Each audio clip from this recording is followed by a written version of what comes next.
You started your nonprofit because you wanted to make a difference out in the community, not because you wanted to run yourself into the ground. I get it, but let me know if this sounds familiar.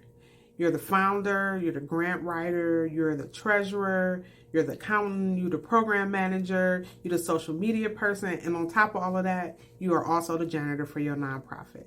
Now that is way too much, but it's realistic. That happens to a lot of people. You're wearing so many hats, you get confused, and it feels like it's a balancing act that is never going to end. Here's the truth. You don't have to do it all. In fact, some of the smartest nonprofit founders and just people in general, when they have a lot of different tasks that need to be done, they learn how to create more space, more time, and more balance without sacrificing their mission or the momentum of their nonprofit. Hey there, I'm Ashley Adams with Lotus Nine, where we help new and grassroots nonprofit founders better position themselves and their organizations to obtain grant funding.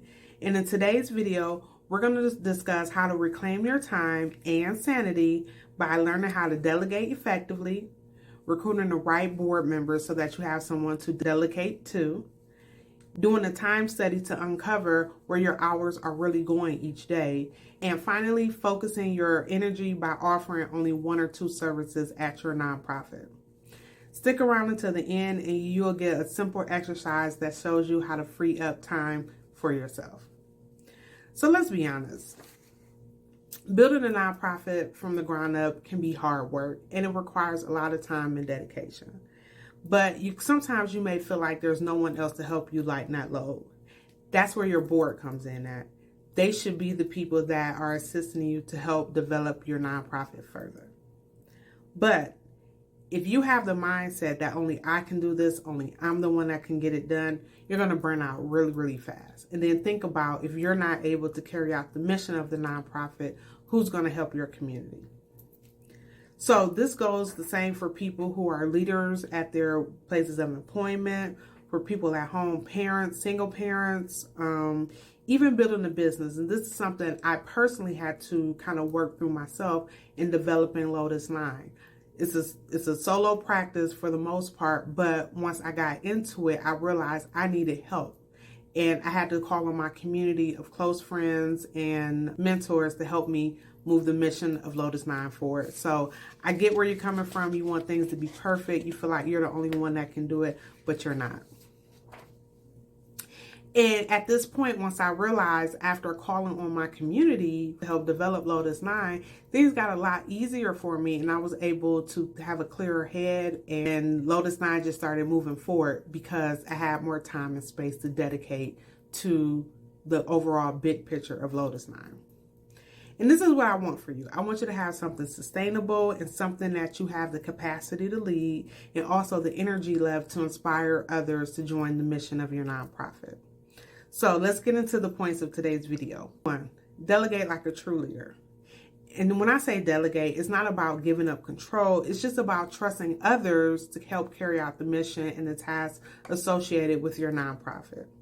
And you can start small. Think of one little task that maybe you have to do weekly, and identify someone on your board or a volunteer that can take that task on for you.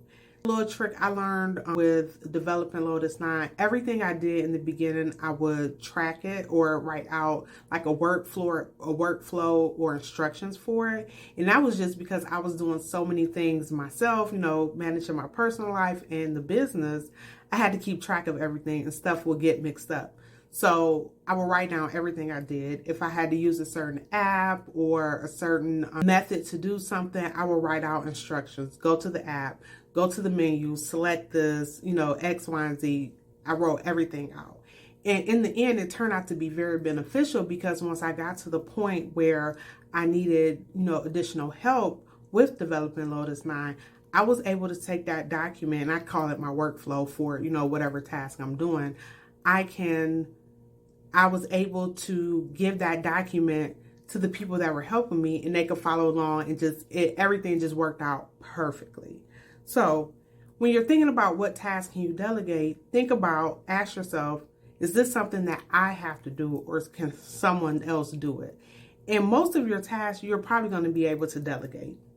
So just start small, try one or two things, Once you delegate it, you can follow up with the person, make sure everything was done correctly, see how they felt about it, and you're empowering that person to continue to take that task on and move forward with it.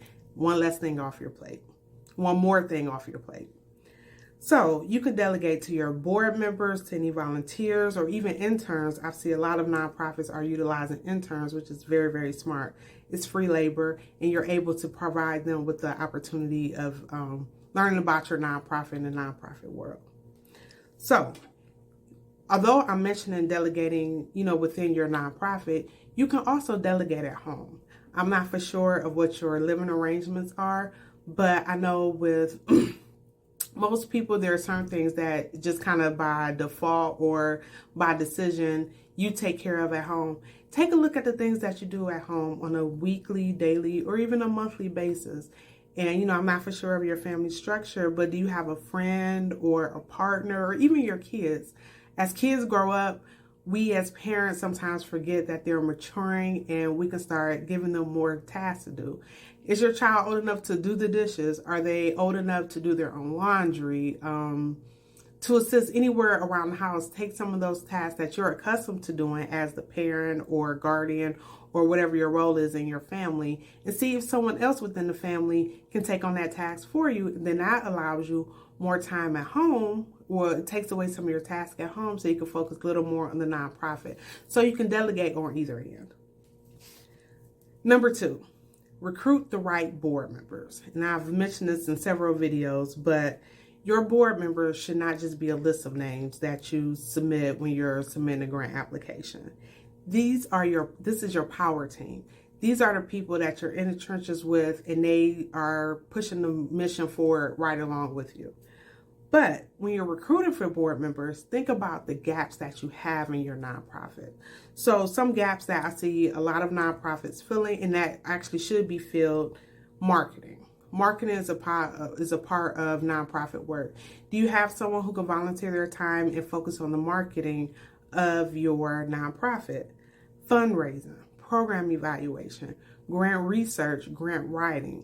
These are some of the gaps that you want to look at that you have in your nonprofit, and seek out board members who can help contribute to fill those gaps. And don't be afraid to set expectations up front when you're approaching people about joining your board. Let them know what you need. I mean, if they're not able to fulfill that role, maybe you could circle back to them at another time, or even they may have someone in mind that they can refer to join your board. So be upfront, let people know what you really need, because you don't want people to join your board, then they don't have anything to contribute. That doesn't make them feel good. Our third point today is do a time study. Now, I'm a big proponent of doing time studies because it helps you identify in real time, in black and white, how much time you really have. So for 1 week, this is what I've done when I've done time studies for myself in the past. I'll set an alarm on my phone, and about every hour or every 2 hours, I jot down everything I did in the previous hour or two. And you just keep doing it throughout the day. You don't have to go back and review it. Just once you hear the alarm go off, jot down everything you just did. You would be surprised how much time you waste either chit-chatting with coworkers, getting snacks, and especially being on your phone. Sometimes you could be working on a project, and I'm guilty of this as well, and I'll get a notification. So I look at the notification, kind of go through that, whether it's Facebook or LinkedIn or something from Google. And I look at it, and then I kind of fall down a rabbit hole, and I keep going. Then I look up, I spent 30 minutes surfing the internet when I was in the middle of something, and then I have to go back and think about what I was actually working on, get back in the groove of that. So then that's another few minutes I've wasted. So you'll be surprised. Do it for a week and you're going to be surprised, trust me. And you'll start to notice different patterns. If you do it Monday through Friday, Mondays, I'm generally working on this. Tuesdays, I'm working on that. So once you complete the time study, you'll be able to see on a day-by-day basis what kind of tasks you're doing. And then when you look at the days individually, you'll be able to see, are there gaps in your schedule and what you're wasting time on. So when you understand where your time is going, you're able to you're able to protect it better. So some things I do to help protect my time more is I cut off certain notifications. Now, I don't want you to cut off your notifications to YouTube because you won't know when we drop a new video. Some apps I recommend to turn off notifications are anything on social media, especially during the day when you're kind of task heavy and you have a lot of things to get done.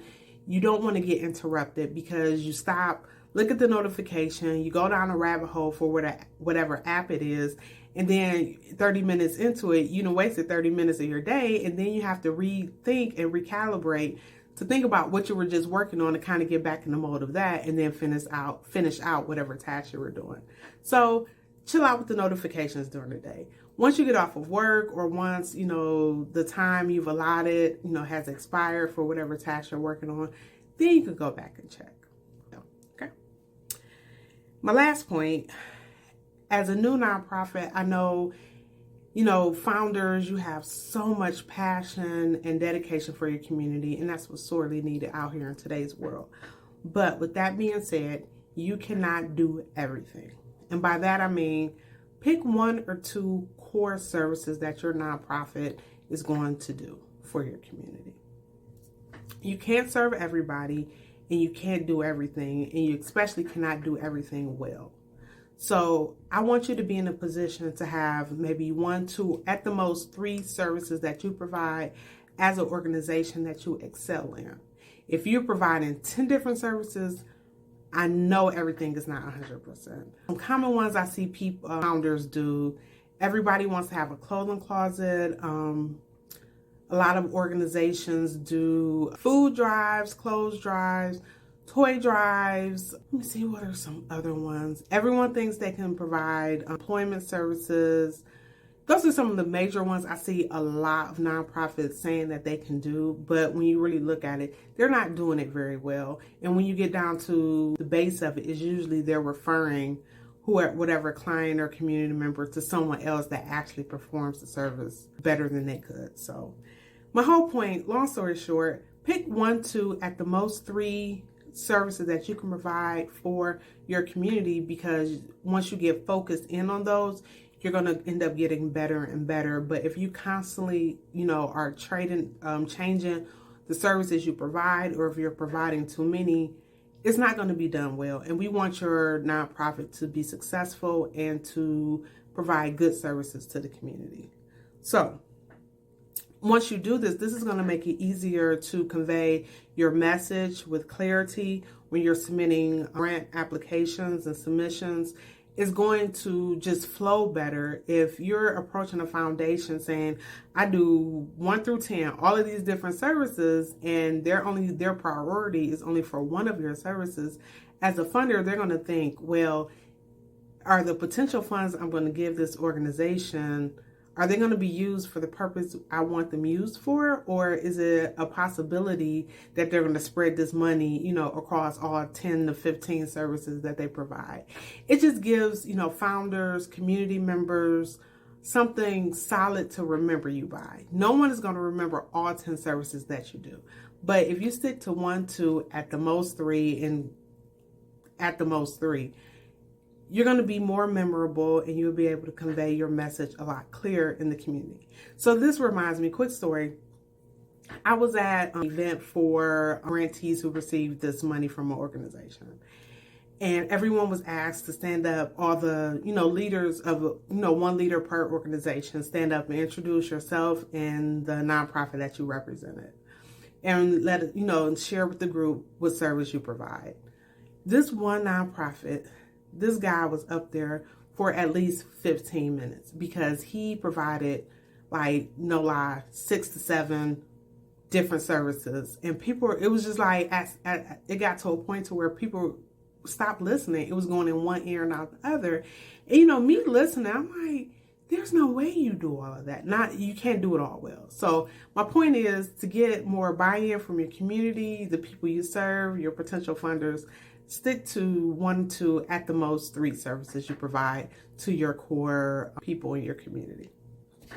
Alrighty, so let's recap today's video. It's a short one. You don't have to do it all. Learn to delegate. And when you start delegating tasks, you you're able to focus more on the bigger picture of your nonprofit. Recruit board members that actually lighten the load for your nonprofit. They should be able to fill the gaps that exist in your nonprofit. Do a time study of yourself to see where your time is actually going and how you can refocus your time better. And finally, focus on 1 or 2, maybe 3 core services that your nonprofit can provide to your community. It's going to make you look, it's going to better position you to get grant funding. People will be able to remember what service you provide, and actually it'll make the referral process a lot easier. People know exactly what you do. They're not going to remember a laundry list of things. They'll remember 1 or 2 things. So just stick to those, and it'll make it easier for you. So here's your action step. This week, I want you to do a mini time study. Write down what you do just for 3 days straight. Not, Monday through Friday or whatever. Just do it for 3 days.